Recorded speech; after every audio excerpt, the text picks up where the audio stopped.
வணக்கம். 2ஆம் வகுப்பு தமிழ் பாடம் 8ஆம் இது கொன்றை வேந்தன்.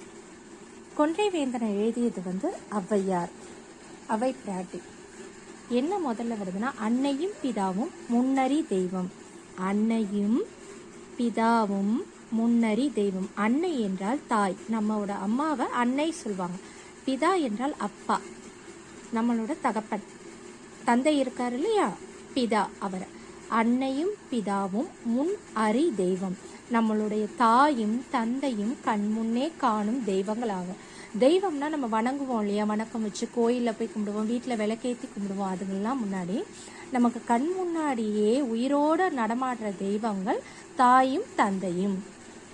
ஊக்கம் உடைமை ஆக்கத்திற்கு அழக. ஆக்கம்னா எந்த ஒரு செயல் உருவாகிறதுக்கும் என்ன அழகுனா ஊக்கம், அதாவது ஆர்வம். நீங்க ஒரு செயலை செய்யறதுக்கு முன்னாடி முதல்ல என்ன இருக்கணும், நம்ம கிட்ட பணம் இருக்கணும்னு முக்கியம் கிடையாது, ஆர்வம் முக்கியம். ஊக்கம் என்றால் ஆர்வம். குறையாத ஆர்வமே ஆக்கம் என்றால் முன்னேற்றம் தரும். எண்ணும் எழுத்தும் கண்ணென தகும். எண் என்றால் என்ன, நம்பர்ஸ். எழுத்தும் என்றால் என்ன, லெட்டர்ஸ். இப்போ 1 2 3 இருக்கும், ஏபிசிடி இருக்கு, அஆஇக்கு இருக்கு, 1 2 3.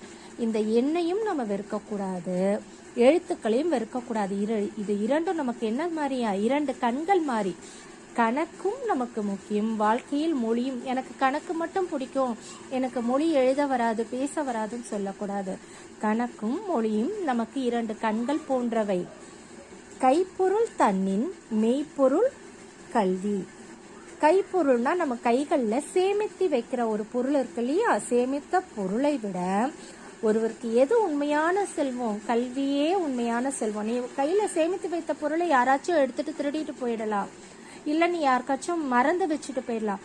ஆனால் படித்த கல்வியும் படிப்பும் அறிவும் உன்னை விட்டு எப்போதுமே விலகாது. அதுதான் உண்மையான செல்வம்.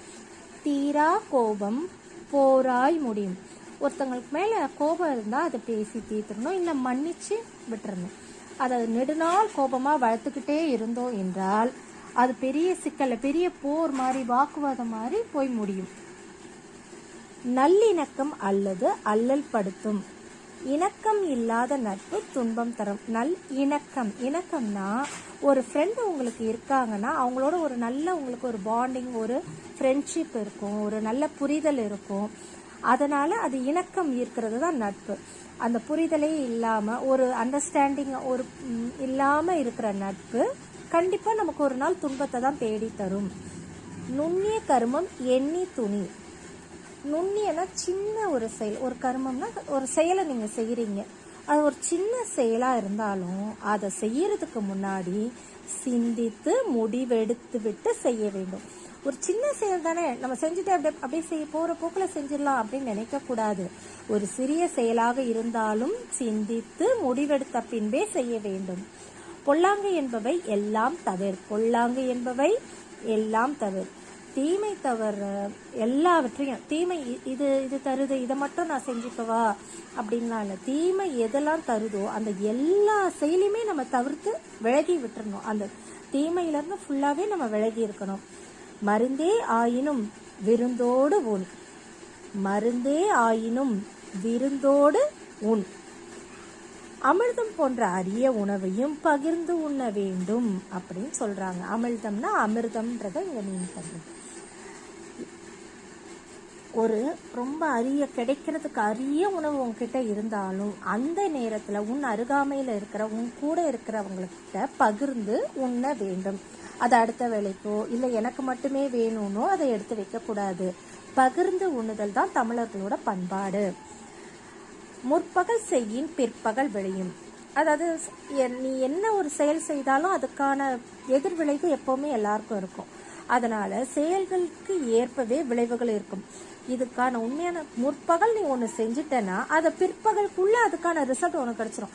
முற்பகல் நீ படிக்கிற, மதியானத்துக்குள்ளேயே நீ படிச்சதுக்கான டெஸ்ட்டுக்கு மார்க்கும் நல்ல மார்க் எடுத்துடலாம். அந்த மாதிரி ஒரு தப்பை நீ காலையில செஞ்சனா அதுக்கான விளைவையும் நீ தான் அனுபவிக்கணும்.